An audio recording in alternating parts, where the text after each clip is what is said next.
안녕하세요. 여러분들을 안도할 수 있는 길로 이끌어드릴 안호진 변호사입니다.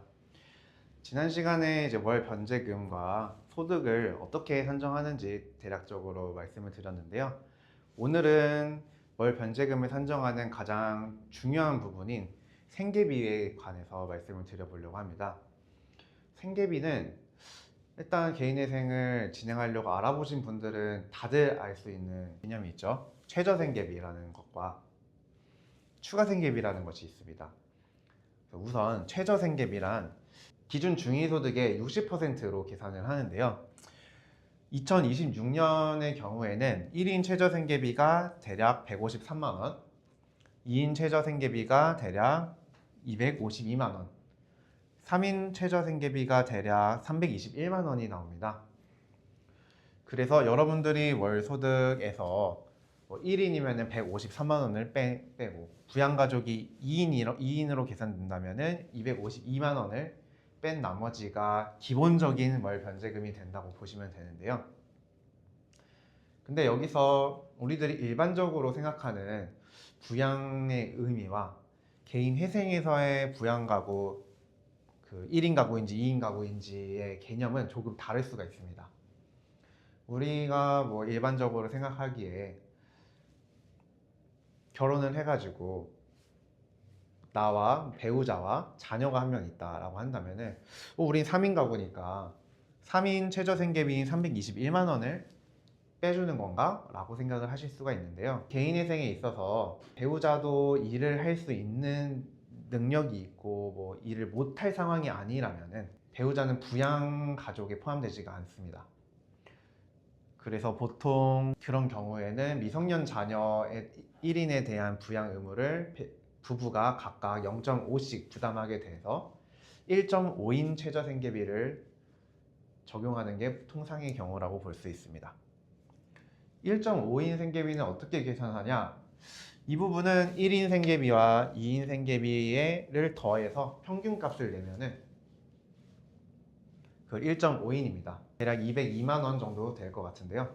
통상적으로 그래서 미성년 자녀가 한 명 있는 가구의 경우에는 1.5인 적용될 가능성이 높다. 근데 배우자가 뭔가 몸이 안 좋다거나 아니면 육아 때문에 일을 할 수가 없는 상황이라든지 이런 부분을 소명하게 되면은, 그리고 실제로 배우자가 1년 동안 총소득이 100만원 미만이다 라고 하는 경우에는 배우자도 부양가족에 포함될 수는 있습니다. 제가 좀 전에 말씀드린 자녀도 성년 자녀의 경우에는 대학생이어서 일을 안 해요 라고 하더라도 여러분들이 부양가족에서는 빠지게 되고요. 기본적으로는 미성년 자녀를 부양가족에 넣게 됩니다. 다만 여기에 예외는 있는데요. 서울회생법원의 경우에는 명확한 기준을 내가지고 성년 자녀여도 만 21세 미만이고 또 최근 1년간 소득이 없거나 아니면은 총 소득이 100만원 미만인 경우에는 부양가족에 포함될 수 있도록 하고 있습니다. 자, 그러면은 기본이 되는 최저생계비는 알겠는데 과연 추가생계비는 무엇이냐 궁금하실 수가 있는데요. 추가생계비라는 것은 모든 사람이 환경이 똑같을 수는 없잖아요. 그래서 부양가구가 1인이든 2인이든 똑같은 사람이 똑같은 금액만으로 생활이 충분하다라고 볼 수는 없습니다. 그렇기 때문에 좀 예외를 인정해주고자 주거비나 교육비, 의료비의 비용이 내가 이만큼을 지출하고 있어요 라고 한다면은 일정 부분을 추가생계비로 인정을 해주고 있습니다. 주거비의 경우에는 여러분들이 월세를 살고 있으면은 그 월세, 전세를 살고 있으면 그 이자 금액에 대해서 일정 부분을 추가해 줄 수가 있고요. 서울에 주거하시는 분 기준으로 대략 1인 기준 주거비를 약 58만원까지도 인정을 해주고 있습니다. 다만 서울이냐 아니면은 수도권이냐 그런 기준에 따라 가지고 인정되는 주거비는 달라질 수가 있는데요. 구체적인 부분은 상담 신청해 주시면은 잘 말씀드릴 수 있도록 하겠습니다. 그 다음에 이제 교육비도 사실 성년 자녀에 대한 교육비가 아니고 미성년 자녀에 대한 교육비를 최대 20만 원까지 인정해주고 있습니다. 사실 자녀 교육비로 뭐 20만 원 이상 당연히 거의 소비가 되기 때문에 미성년 자녀가 있다면은 이 부분은 그래도 꽤 인정받을 확률이 높습니다.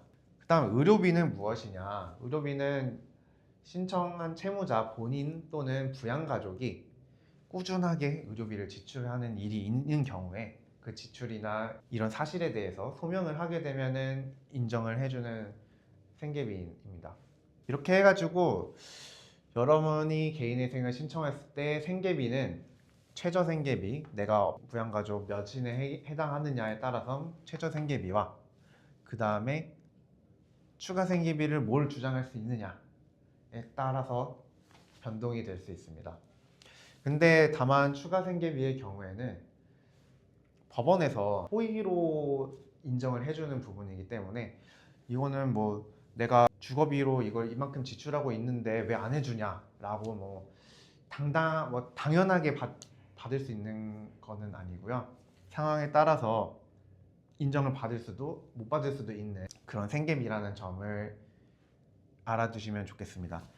다만 뭐 저희 경우에는 최대한 여러분들에게 유리하게 신청을 해야 되기 때문에 신청 시에 일단은 다 최대한 넣을 수 있는 것들을 넣고 회생위원이 요거는 인정 못하겠다라고 보정 공고를 내렸을 때 그러니까 월 변제금이 너무 작지 않는 이상 저희는 최대한 추가 생계비도 인정받을 수 있도록 회생위원을 설득하고 있습니다. 네, 이렇게 오늘은 여러분들이 개인회생을 생각할 때 월 변제금을 산정하는 가장 중요한 요소인 생계비에 대해서 말씀드려 봤는데요. 사실 기본은 이런 식으로 산정이 되지만 구체적으로는 여러분들의 월 소득이랑 또 재산 가치가 얼마나 있는지 이런 점들을 봐서 종합적으로 고려하여 생계비를 이것보다 더 낮추어서 변제 계획을 짜야 되는 경우도 있고 아니면은 여기에는 해당이 안 되지만 조금 회생위원회 설득해 봐가지고 변제금을 좀 높이되 대신에 채권자들이 불이익하지 않도록 변제 기간을 늘리는 방향으로 진행을 하기도 하니까요. 여러분들의 상황에 꼭 맞는 솔루션을 찾고 싶으시다면 법률사무소 안도로 상담 신청해 주시면 제가 상담해 드리도록 하겠습니다. 감사합니다.